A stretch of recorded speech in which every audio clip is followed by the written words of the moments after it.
شو صار مع شيرو وموفلوكس في المباراة؟ شاهدوا المزيد من التفاصيل.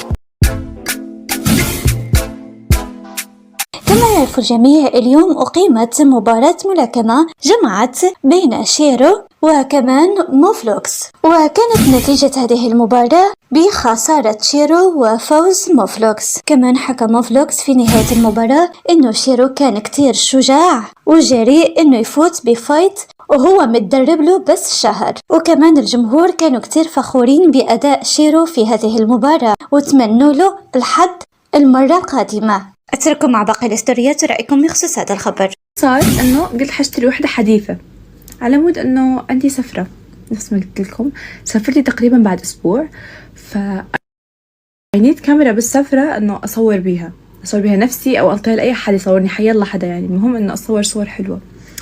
فالباحر رحت ساعتين الف على كاميرا